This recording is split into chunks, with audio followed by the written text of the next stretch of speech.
গতকালকে বাংলাদেশিরা সবাই এক হয়ে ভিয়েতনামের বট বাহিনীর হাতে কাশেম কাকার মাইক ধরাই দিছে।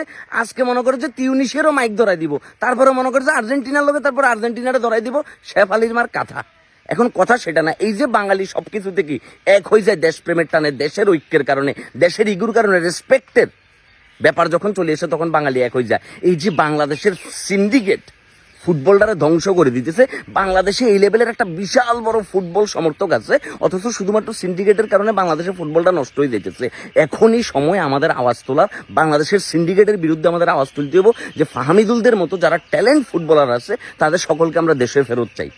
যেই হামজার সাপ্তাহিক বেতন হচ্ছে মনে করে যে 50,000 ইউরো, ওই হামজা 20,000 কিংবা $200 লাই মনে করে যে কি কাজ করতেছে। চিন্তা করতেছেন আপনি, কোথায় $50,000 আর কোথায় মনে করেন যে কি $200।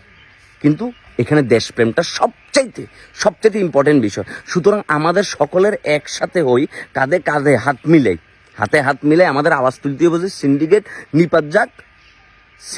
নিপাত যাক, বাংলাদেশ ফুটবল মুক্তি পাক।